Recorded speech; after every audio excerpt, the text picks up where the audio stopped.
বাংলাদেশ সফরের আগেই বড় চমক দিল পাকিস্তান। 2 ম্যাচের টেস্ট সিরিজের জন্য ঘোষিত স্কোয়াডে একসাথে 4 নতুন মুখ, যাদের অনেকেই এখনও আন্তর্জাতিক অভিষেকের অপেক্ষায়।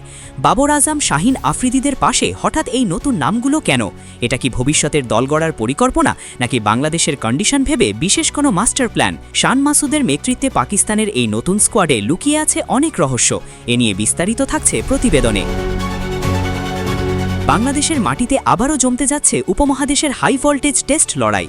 আগামী মে মাসে 2 ম্যাচের টেস্ট সিরিজ খেলতে বাংলাদেশে আসছে পাকিস্তান, আর সেই সিরিজকে সামনে রেখে 16 সদস্যের শক্তিশালী দল ঘোষণা করেছে পাকিস্তান ক্রিকেট বোর্ড। তবে এই স্কোয়াডে সবচেয়ে বড় আলোচনার বিষয় একসাথে 4টি বড় চমক।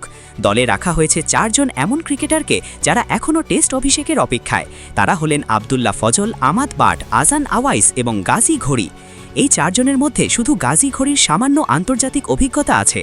গত মাসে মিরপুরে বাংলাদেশের বিপক্ষে একটি ওয়ানডে ম্যাচ খেলেছিলেন তিনি। তবে বাকিরা পুরোপুরি নতুন মুখ। ফলে প্রশ্ন উঠছে, এত গুরুত্বপূর্ণ সফরের আগে কেন এমন ঝুঁকি নিল পাকিস্তান? বিশ্লেষকদের মতে এটি শুধুই পরীক্ষা নয়, এটি ভবিষ্যতের দল গড়ার পরিকল্পনা।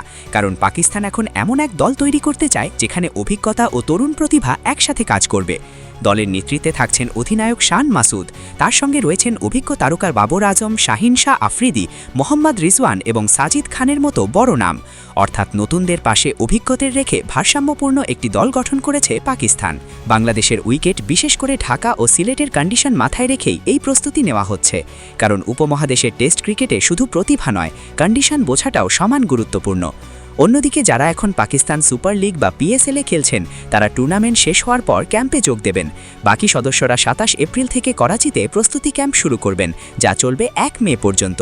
পুরো দল 2 মে বাংলাদেশের উদ্দেশ্যে রওনা দেবে, আর যাদের দল 3 মে পিএসএল ফাইনালে খেলবে, তারা ফাইনাল শেষ করেই সরাসরি বাংলাদেশে যোগ দেবেন।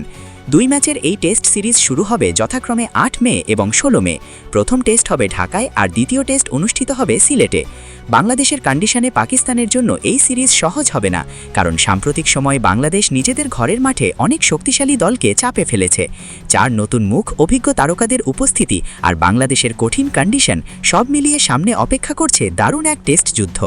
এখন দেখার বিষয়, শান মাসুদের দল কি বাংলাদেশ সফরে নতুন ইতিহাস লিখতে পারে, নাকি টাইগাররাই নিজেদের ঘরের দুর্গ অক্ষত রাখবে?